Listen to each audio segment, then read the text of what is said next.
Halo guys, balik lagi di video saya. Sebentar lagi kita udah mau beres ya. Kita udah mulai tinggal ya kurang lebih 3 video lagi. Atau kalau mungkin nanti bisa saya gabungin. Kalau durasinya nggak panjang nanti jadi 2 video lagi. Jadi di video kali ini kita akan bikin file transaksi selesai ya. Tapi sebentar dulu, saya minum dulu.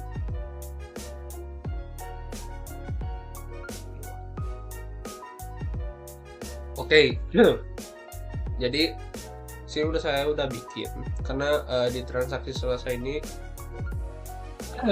lebih banyaknya di tampilan HTML-nya ya. Nah kan kita di transaksi selesai itu bakal nampilin struknya gitu. Nah, jadi untuk mempersingkat waktu, saya udah bikin di sini file transaksi selesai. Kalian bikin dulu transaksi underscore selesai.php. Terus kalian ikutin kode-kodenya. Kayak di sini saya review, kalian sambil ngetik ya, sambil ikutin. Jadi seperti biasa kalian bikin dulu tag PHP, include, session, sama autentikasi. Setelah itu kita bikin variabel ID TRX ya. TRX itu transaksi gitu. Ya biar gampang aja. Sebenarnya boleh aja bebas itu. Cuma biar gampang. Terus apa namanya? Kita bikin get ID TRX. Nah, TRX ini tuh untuk mengambil ID transaksi dari URL yang kayak kemarin saya udah jelaskan ya, ada ID URL-nya kan kayak tanda tanya itu ID-nya berapa kayak gitu. Terus udah itu kita bikin variabel data yang tujuannya untuk bikin query ya. Sini query ada DB connect select from transaksi, kita cari si ID-nya itu sama dengan ID TRX.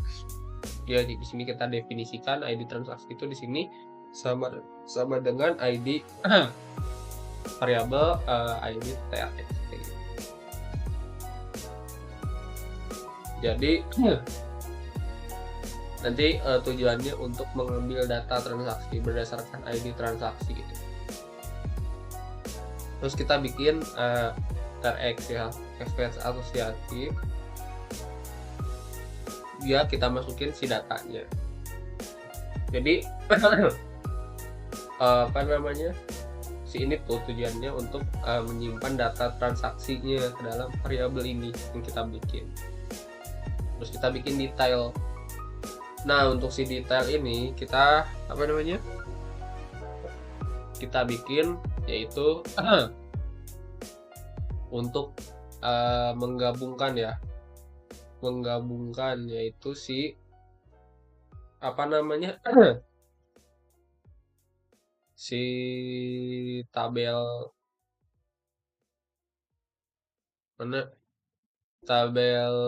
detail transaksi ya dengan apa namanya dengan produk ya. Jadi apa namanya ini cukup panjang ya, kalian boleh ini dulu sambil di pause kalau misalkan kalian mau ketik. Jadi tujuannya itu jadi si apa namanya si transaksi detail itu untuk si ini nih untuk mengambil detail transaksi dan nama produk berdasarkan ID transaksi gitu loh. Jadi kita gabungin pakai inner join gitu. Nah kan buat apa namanya buat ini kan kita apa harus kita kan nggak pakai satu tabel gitu, kita pakai 2 tabel. Nah itu kita bikin dimana kita menyeleksi si tabel transaksinya yaitu semua yang ada di tabel transaksi. Terus di tabel produk itu kita ambil sih nama produknya dari di transaksi detail, terus digabungin inner join si produknya ke transaksi detail. Itu ada ID produk sama dengan produk ID sama dengan produk terus titik ID. Nah, ID produknya ini di tabel produk, terus kita ambil ID-nya terus kita cari deh si transaksi detailnya, yaitu kita di tabel transaksi detail kita cari ID transaksinya, yaitu sama dengan ID TRX. Jadi intinya kan kita udah bikin ya di database-nya itu di sini itu kan kita bikin ID produk ya. Ini kita bikin ID produk. Nah, kita mau ngambil si ini, cuma namanya tuh karena kita nggak merelasikan di PHP MyAdmin, jadi kita merelasikannya lewat PHP-nya di sini pakai bahasa SQL. Nah, kalian bisa bikin di sini ya SQL. Kalian tinggal gabungin aja gitu. Kalian mau gabungin atau mau apa gitu. Karena kita kan di sini gabungin ya, jadi inner join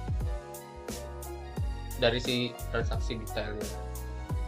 Terus udah itu ya udah sih. Selebihnya di sini ini adalah HTML buat si struknya gitu loh. Kayak gini ya. Jadi di sini kita pakai di sini karena kita belum masuk ke ini jalan belum ya. Coba ya. Kita coba dulu. Misalkan earphone. Satunya berapa sih? 2. Kita tambah 2. Oke, 50. Kita tambah deh satu lagi. Oke, perbaharui. Terus kita bayar 100.000 ya. Nah. Oh iya. Udah ada. Jadi ini kita masukin CSS sedikit, cuma nanti akan dijelasin lebih lanjutnya di sesi front end-nya ya. Cuma yang jelas di sini buat ngubah color gitu tulisannya jadi agak abu gitu feel-nya ya. Terus nanti bodinya di sini kita bikin untuk nama tokonya, jalan, dan juga ya lebih lengkapnya alamatnya. Terus di sini kita bikin di dalam struk ini informasi meliputi nomor transaksi, waktunya kapan, terus si kasirnya siapa. Nah ya, jadi di sini kita ngambil ya pakai ini ini untuk nomor transaksi, terus kita sekat di sini, sekat pakai garis 2, terus ini untuk tanggalnya sampai sini ya, ini untuk tanggalnya.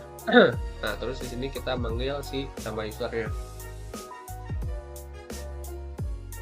Nah, kayak gitu. Terus di sini kita bikin untuk si detail produknya ya. Kita bikin, terus sini kita pakai PHP while untuk melakukan perulangan, menampilkan data. Itu kita ambil dari si detail, isinya yaitu ada tabel atau kolom nama produk, jumlahnya, terus di sini juga kita pakai harga satuannya ya. Kita bikin di kanan harga satuannya berapa, pakai ini ya, tag PHP ini panggil, Terus sama juga, cuman di sini kita ambil totalnya. Jadi ada harga satuan, ada si totalnya gitu. Totalnya itu yang udah dijumlahin sama jumlahnya dari satuannya berapa. Oke, terus selebihnya di bawahnya juga sama kurang lebihnya. Jadi di sini kita masukin lagi si total harga. Terus kita masukin yang dibayar berapa ya? Karena kan kita udah bikin tadi di sebelumnya di transaksi action itu kita pakai variabel TRX ya.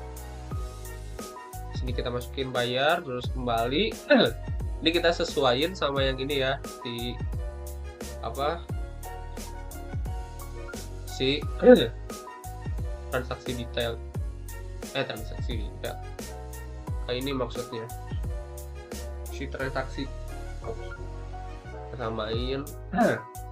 Sebenarnya untuk untuk struktur ini bebas ya, kreatif kita, asalkan kita yang jelas kita menggambarkan si struktur dari database-nya gitu loh, dan juga data-data yang penting ya. Terus di sini kita bikin untuk penutupnya, yaitu terima kasih selamat belanja kembali. Di sini ada layanan konsumen, ada untuk SMS atau teleponnya ya, kayak gitu. Nah ini script JS. Ini tujuannya untuk waktu kita masuk ke si halamannya itu otomatis kita bakalan klik Windows Print gitu loh, buat ngeprint. Makanya tadi kan waktu kita buka itu ada tampilan buat print, nah itu otomatis muncul gitu. Jadi kita nggak usah klik kanan atau harus pakai shortcut buat print ya. Cuma kalau mau di print nanti tinggal udah muncul tinggal di print, kalau enggak tinggal batalkan kayak gitu. Jadi kayak gini ya untuk hasil tampilannya kayak gini. Di sini ada nomor transaksi, ada tanggalnya, ada waktu. Cuma di sini waktunya masih berdasarkan jam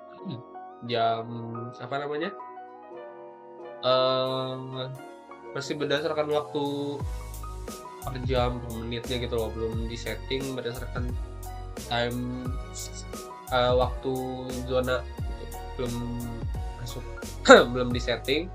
Terus di sini ada kasirnya siapa, sini ada detail produknya yang kita lakuin transaksi, atau ada earphone 3 item itu harga satuannya 25.000. Terus di sini untuk totalnya yaitu 75.000 ya untuk subtotalnya. Terus total harganya jadi yang harus dibayar yaitu 75.000, yang dibayar 100.000, maka kembaliannya jadi 25.000. Oke, jadi kurang lebihnya kayak gitu ya.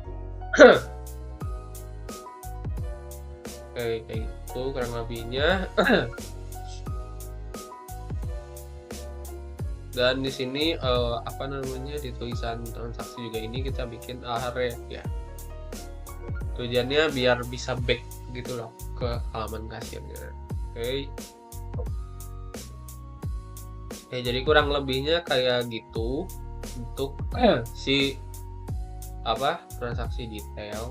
Jadi kita udah bikin si halaman kasirnya buat si kasir nanti bekerja gitu, kayak misalkan buat nanti ya untuk digunain si kasirnya itu gitu. Misalkan melakukan transaksi, nanti kasir menggunakan ini. Jadi loginnya sebagai kasir. Oke, jadi untuk kasir ini kita udah beres. Lanjut untuk video selanjutnya kita akan nambahin sedikit menu, yaitu history di dashboard adminnya. Tujuannya untuk si admin bisa ngelihat dan mengelola transaksi apa saja yang udah dilakuin hari ini, hari sebelumnya, atau tanggal yang udah lalu gitu. Jadi udah nanti bisa di setting berdasarkan kalender ya. Kemudian kita bikin juga customer number-nya. terus biar bisa nampilin si produknya juga kita kita bikin. Namun untuk video kali ini cukup di sini aja. Kalau kalian ada pertanyaan, kalian boleh tulis di kolom komentar. Dan kalau kalian suka, jangan lupa untuk like.